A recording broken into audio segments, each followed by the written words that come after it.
Pat. Great to have you back. How has your golf been? Adam, it's great to be back with you. It is pissing it down here in the UK. I was planned to do some capital G golf this afternoon, which looks like it's been postponed, but I am happy to be spending my time with you this afternoon. How are you today? I'm great. Yeah, I'm good. We've had a couple of episodes in between since we last spoke, so I've been chatting with a number of really great brands and people, and those that are in the world of golf disruption for good. And of course, with the archived podcast and YouTube channel, it's of course history is dead. Long live golf, and we're unpacking golf changing. And what I want to talk to you about today, Pat, is that topic of simulator golf. But before we dig into that, I've got to ask you a quick rapid fire set of questions, and I want to start with what I've got on my head here. So you're my resident fashion police when it comes to sort of golf and all things what you can and can't wear. So here I am wearing a TaylorMade cap. It's a very modest, subtle, the more modern TaylorMade logo. But Pat, tell me about um, the wearing of golf caps with the big I've got to be careful what word I use here, but the big bold OEM logo on it, Titleist, Callaway, TaylorMade. Um, it continues to be a bugbear of mine. Yes, I've got a couple with very modest logos, but the average Joe and Joanne showing up on a golf course, at least in my part of the world, is wearing a Titleist cap or a Callaway cap. Is this what is this? I don't understand it. Maybe you can enlighten me. Like, can we do this? I think the main question that you have to ask yourself is, do you like the cap? Does it make you feel good? And if the answer to that Mm. is yes, then honestly, like it's not really within our boundaries to sort of determine otherwise. I have my personal feelings. I personally think the biggest scourge in the game of golf at the moment is something that is come across the Atlantic from our brethren in America, where essentially it's just a big word with vowels removed, or um, you know, you got iconic courses like Berwick, and it's just BRWK in capital letters that span the entire place, and the word pit from Berwick. Listen, like I think that they need to be set on fire, and potentially contribute to global warming. But an OEM logo, like I can totally understand the problem. I can understand why people wear them. Uh, One of the reasons why we started Concrete Links actually was, isn't it really funny that you know in this day and age you can wear soccer shirts, you can wear rugby shirts, you can wear yoga gear, you can wear tennis gear, you can wear gym gear, all means of sort of sporting paraphernalia, maybe with the exception of like the leggings that cyclists wears, but they are a problem that we can address on a different episode. Isn't it really strange that when someone wears that in a social setting, it's not a problem, but golf clothes, when you see someone in a Titleist hat walking down the street, that is objectively kind of a bit odd. And you look at them, you know that they know that you know, but in a social Yes. setting or beyond the course, it's considered really weird. That's the thing that strikes me. Like golf clothing is somewhat taboo, and I think that's one of the reasons that I started the brand in 2023. But listen, I'm not going to tell someone how to feel. Is it something for me? No. I think the bigger problem that we need to address is vowelless capital letters on hats. But some schmuck will buy them. So look, long live big letters, I suppose. Well, look, one of my other brand partners, Stu Stagg from Stagg, I'm sure that he is watching this or listening to this, doing virtual high fives with you, Pat. We discussed that topic just a couple of episodes ago. Okay, so but on your other point there that you raised around wearing golf related stuff, equipment related stuff just down the street versus other sporting apparel that just naturally fits in and we're used to that. I want to pick that up on another episode. That's a good point. But for now, let's talk sim golf. And Pat, we've got a whole cohort of golf fanatics that are coming through into the sport and into the game through TrackMan bays. Not green fees and memberships and wait lists. It's golf, but in another way or a different way. But just me saying that, am I being arrogant? Where do we start to break down what I think, my opinion, is an explosion in simulator golf, TrackMan bays? There's so many non-scientific metrics that I could be using to show that this is off the charts. Help me start to break this one down. I mean, I think it depends on it. It's so dependent on the country. The thing that I find really strange is, obviously, I know that it's a sweeping generalization. Like Australia, you generally associate that with warm, dry, sunny climates. Okay, there's been an explosion of sim golf in the UK. Like, we are really proud to partner with some amazing simulator spots. And ultimately, I think that that's quite somewhat reflective of the demographic that we're kind of crossing over with, younger generation who haven't got that much time. And I think, me personally, I prefer grass beneath my feet. I play golf because I like the artistry of golf. I like sort of I like to see my data, and I like getting in front of a TrackMan, once every so often. But I prefer to try and hit the shots as opposed to sort of hit the data numbers.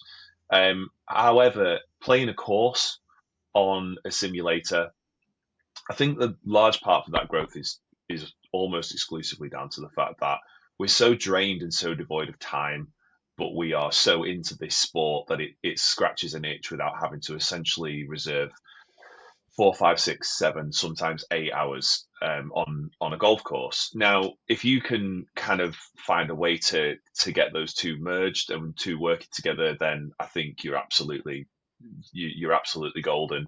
It's weird, isn't it? I think so many guys, and to a lesser extent, some women dream of like the man cave with the pool table, the bar, and the golf simulator.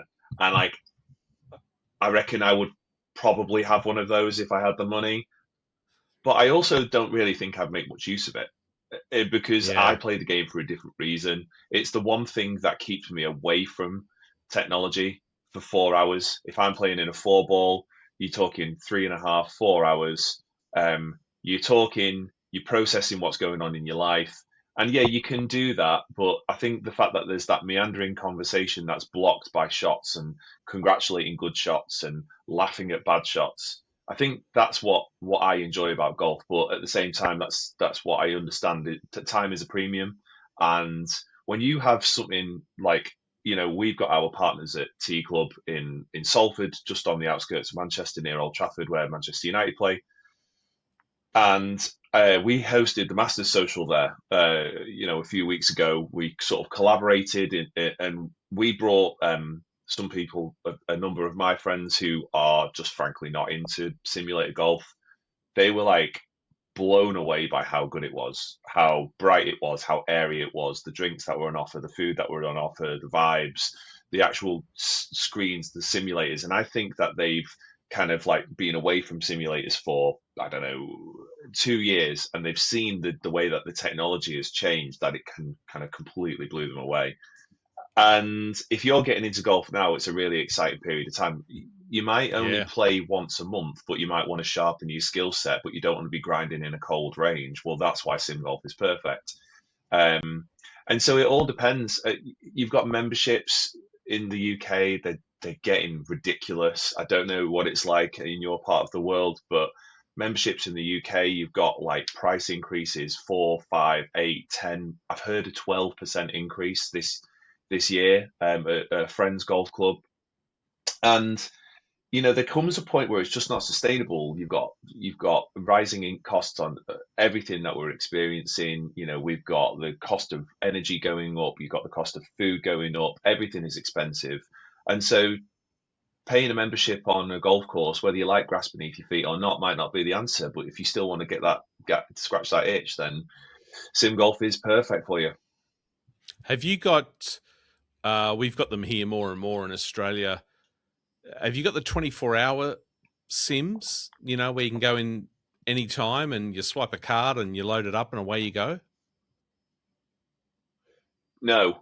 I'm sure there are places that do that, but my experience of that is a lot of them are still manned. I don't know if that's I don't necessarily know if that's a trust issue or whether or not that's reflective of you know people need to have their occupancy rate above a certain percentage, and if that means opening longer hours, then that means that they have to trust people. Then so be it. There is a place near me opening up, and I think for the first 3 days of the week, it's going to be like fully autonomous. So there'll be like a key code. You book it, you get a key code, you get an entry, you give all your details, so it's trackable and traceable. But yeah, that's a difficult one. There aren't that many. I'm sure there are, but there aren't that many to my understanding. Um, but I know that places like New York, you got Five Iron Golf. That's almost all like autonomous. That's all sort of like just 24/7 codes, and you go in a little bit like I don't know Pure Gym in the UK, where you can go in 24 hours a day and work out. So if you work night shifts, you can go in the middle of the day. If you work day shifts, you can go in the middle of the night. Yeah, I think ultimately business owners and owners of sim spots like this are understanding that they have to be kind of pragmatic and flexible to what their consumer demands. But for me, that's kind of like it's a good thing because that's the entrepreneurial spirit, isn't it? But at the same time, it's quite an indictment of where we are that people are having to open 24 hours just to sort of get some alone time and break time and spend time with spend time on their own and get some exercise and scratch that itch. But maybe we can have a discussion about the wider social issues a little bit at a different time. Well, on that word social, Pat, as again Stu sort of referred in the conversation I had with him a couple of weeks ago, we've gotten to a point where some of these sims and places like Top Golf, it's essentially now bowling alleys, isn't it, for golf? It's the group of five, it's the food, it's the burger, take turns at hitting. The social element to this is quite strong with some simulators, aren't there? I mean, I don't think I've ever been to one as part of a party or a meetup or anything like that, but I've been to Sims to sort of get a new club, have a crack at it. But this whole social trend as well is a pretty substantial one when if I'm to judge by what I see coming through on Instagram. Like I use golf as a tool to see my friends, exercise, and sort of get out in the open. But I'm looking out of this window now, and it's torrential. I'm probably going to step out of the shed after we've recorded, and I will step in a puddle. The likelihood of playing in this weather, unless you're an absolute sicko or you have like the best waterproofs possible, is very low. And ultimately, like it's important to spend your time how you see fit. And if that's with friends, that's great. But the great thing about golf is you can put earphones in, put some tunes on, and grind on elements of your game on your own and get out on the course with other people. I think that's one of the reasons why I think people post COVID really drew to it. It wasn't just the fact that social distancing was kind of a natural byproduct of the game. I think kind of people were like, this isn't exactly like the version that I always thought this game was about. The people generally are pretty sound. the and you know the if you can laugh at yourself and have a good time as well as you know have a good conversation, really that's all that matters. Unless you're the type of person that puts like your whole mood is dependent on how you scored, which look again that's a different topic for a different time. Yeah. Pat, I want to be a little bit controversial for a moment, and it's hard not to think or observe and therefore assume that some folks that are into the sim golf are very much spending time in there because they can create content. Am I being a little bit sort of, provocative there?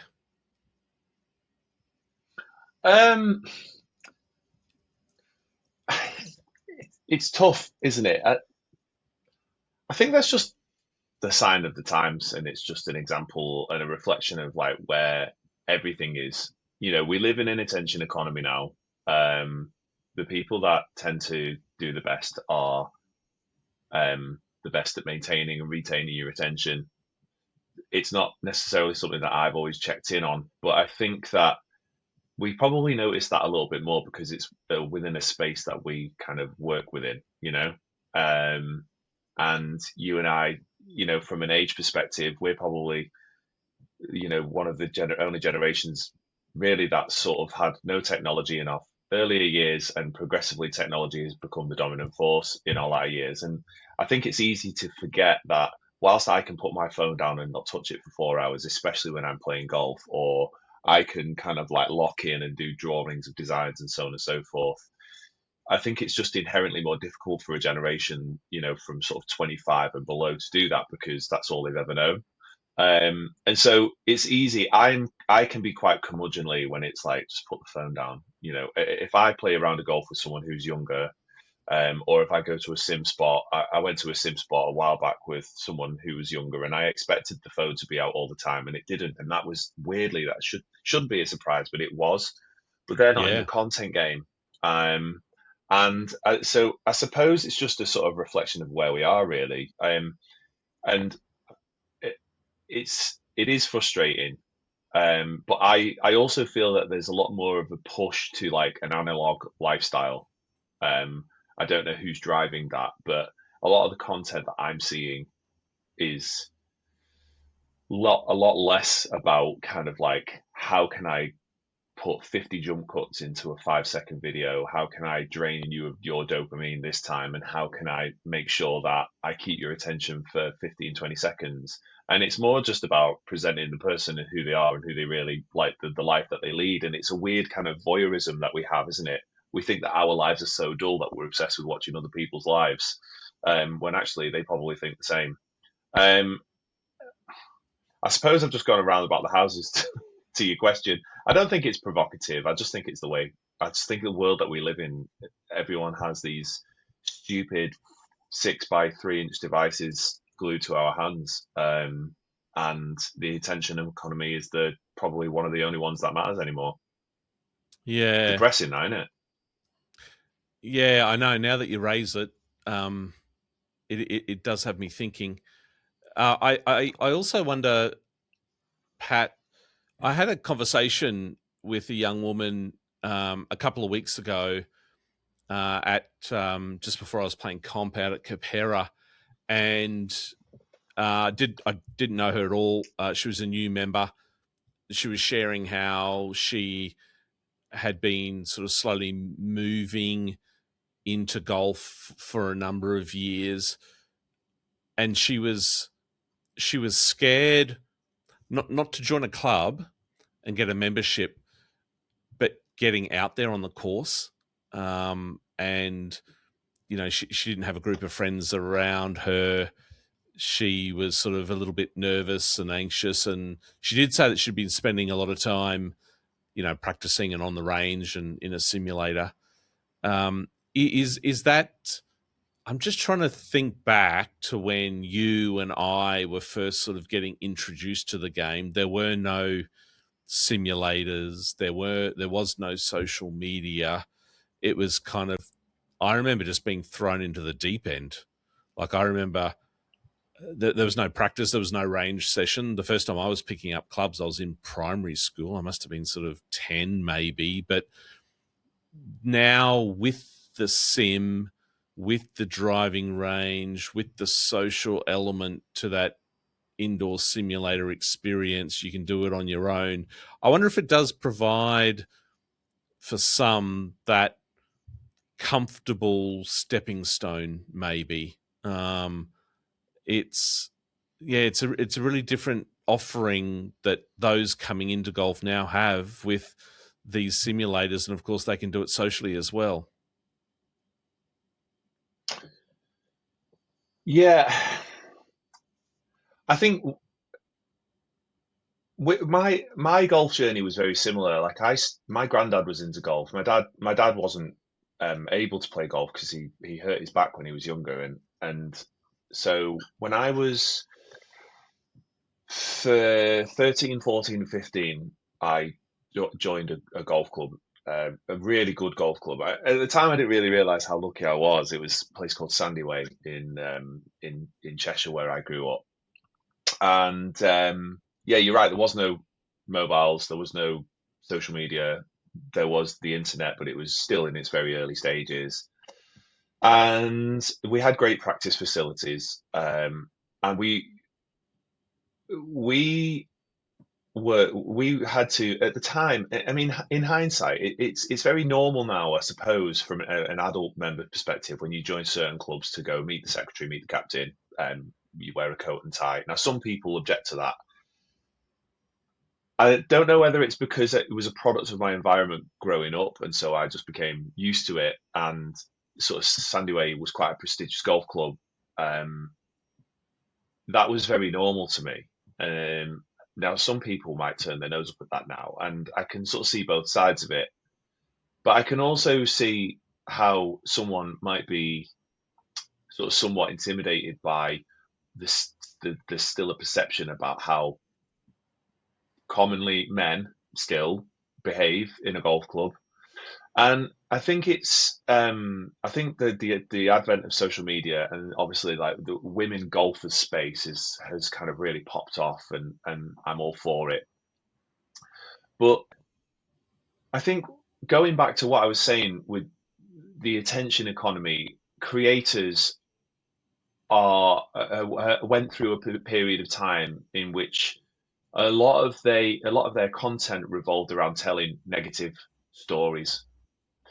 Um, And I felt that all that did was, whilst I think it's important to like shift the paradigm and change the conversation around, different backgrounds, different genders, different races, different religions coming into the game, when a certain proportion of content is so saturated telling stories that sort of essentially revolve around negativity, all that does is reinforces someone's belief who might not be in, might not have the gumption at that moment in time to go and play. And so that is why a sim spot is quite a safe haven. Like, I sound like I'm actually not being like cryptic or provocative by any stretch. Like, I think it's amazing that people should, and I think it should be encouraged that people tell their stories. But I think as creators and as brand owners, I think we need to sort of start reminding ourselves that the larger your platform, the larger your voice, and ultimately your version of the truth is something that can be taken for gospel if someone's really invested in you as a creator. And I think sometimes we need to sort of remember that people can be intimidated quite easily. And I think that intimidation can sort of feed through into like the discourse surrounding entering a new sport, especially one that is sort of like historically quite intimidating, like golf. I personally, I've said this on many occasions. I like the traditions that golf like has. I like the fact that it teaches you about life. I like the fact that it teaches you about being honest. I like the fact that it gets you becoming friends with. I, I play regularly with like a nearly 80-year-old man who socially and politically, we're about as different from one another as possible. But if it worked for this game, we probably wouldn't cross paths, and if we did, it might be in a different context. I Yeah. enjoy that, and I think that should be celebrated. And I think sometimes we just need to be mindful about the the narratives that we push just on behalf of maintaining, retaining, and growing an audience on a social platform that often doesn't it doesn't really bear any fruits apart from reinforcing people's opinions. Yeah.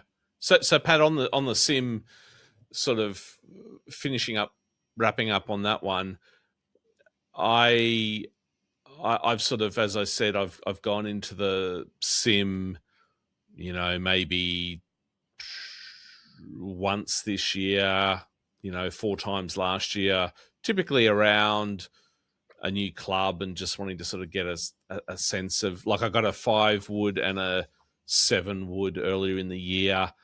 Never hit a 7 wood in my life. 5 wood, I had one years and years ago, and I just wanted to start getting a sense of distance so that I could work out potentially what long irons I take out. So it was a very technical exercise. Of course, you can go into a sim now and play courses all over the world. What are you going to the sim for when you go? Do you kind of use it for multiple purposes?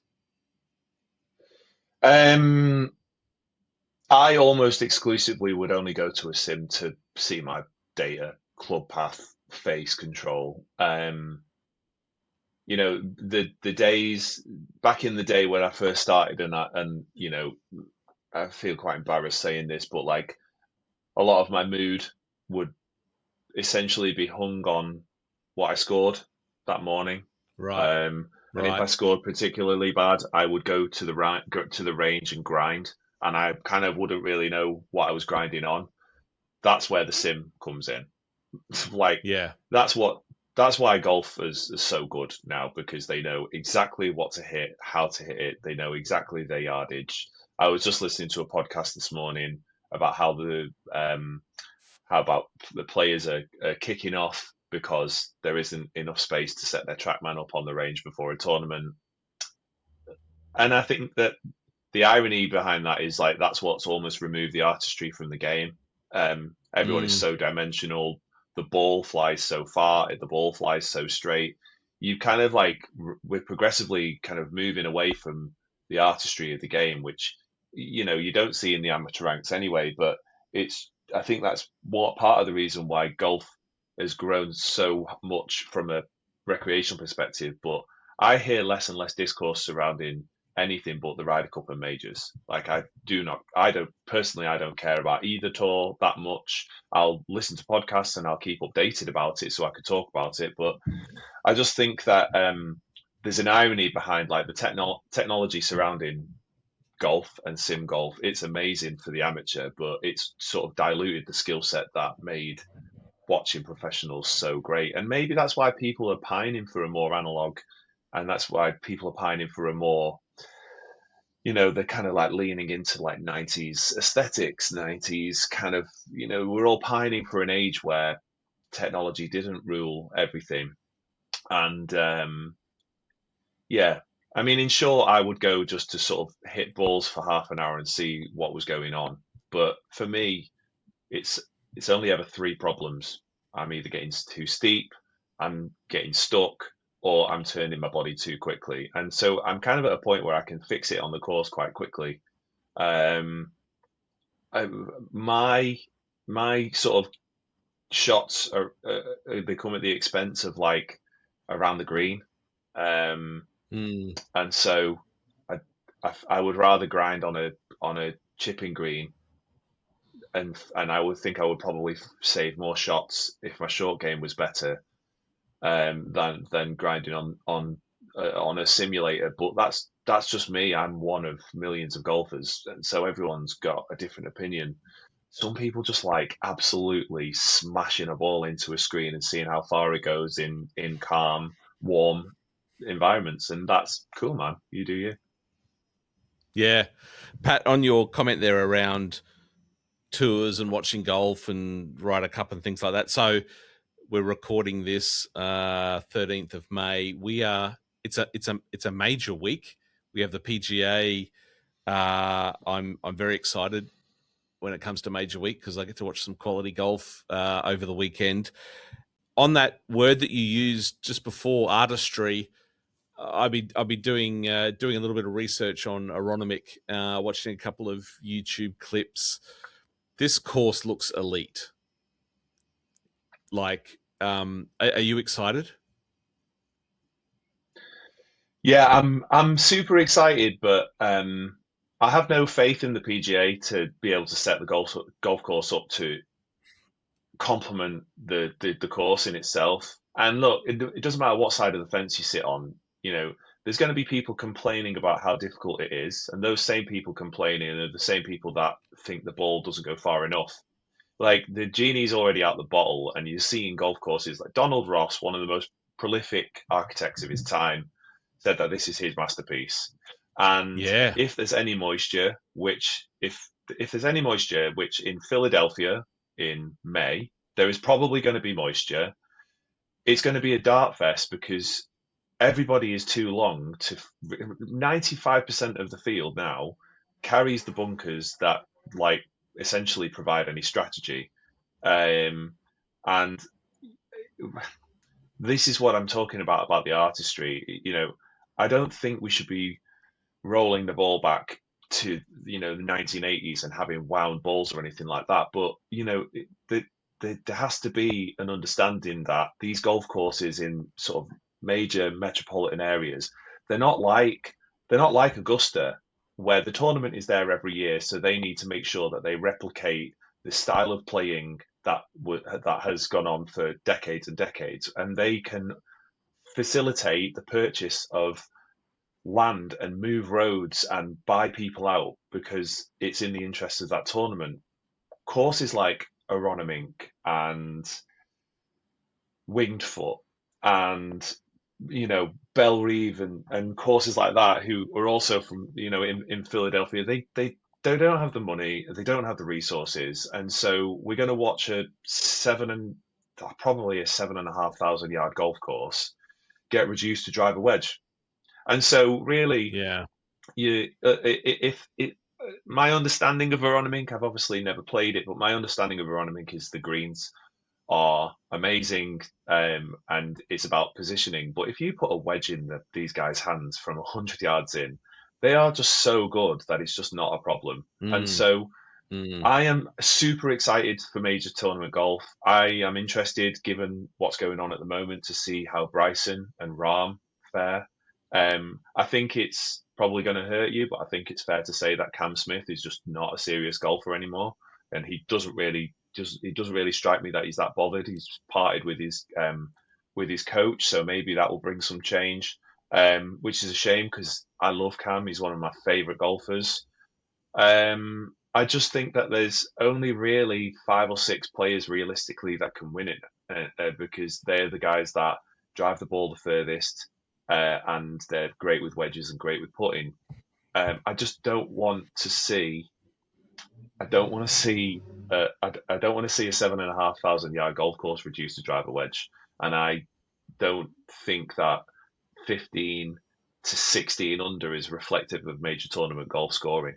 But that's just me. Maybe someone wants to see loads of birdies. But if you go through the history of golf, I can't remember many times where a golfer or the historic shots or the iconic golf shots, I can't remember them any of them being drives. Maybe Dustin Johnson at Kapalua, where he almost got a hole in one on that downhill downwind par Yeah. four. But they're all Yeah. Tiger, they're all chips, they're all long irons, they're all they're not drivers and they're not wedges. And No. so hopefully we can sort of find some way to get that sort of artistry back. I don't know the answer. It's way above my pay grade, but I just know what I'm seeing and I know how I feel about the direction of the game. And it's again, technology has changed the discourse surrounding it, and that's why we're here. That's why we met. That's exactly right.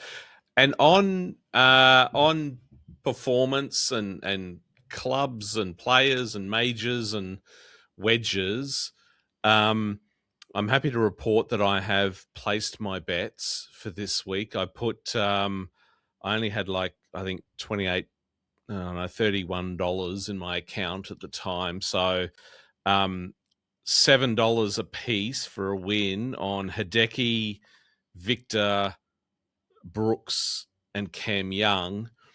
But there was a fifth that I wanted to put on that sort of list, Pat. A player we both adore, but there's a reason I didn't. His name is Justin Rose. He so since we last caught up, there's been a fascinating introduction of equipment into the game by a big company. Can I get your reactions, somewhat briefly, on Justin Rose having having a new set of clubs in his hands? What say you about this evolution and disruption?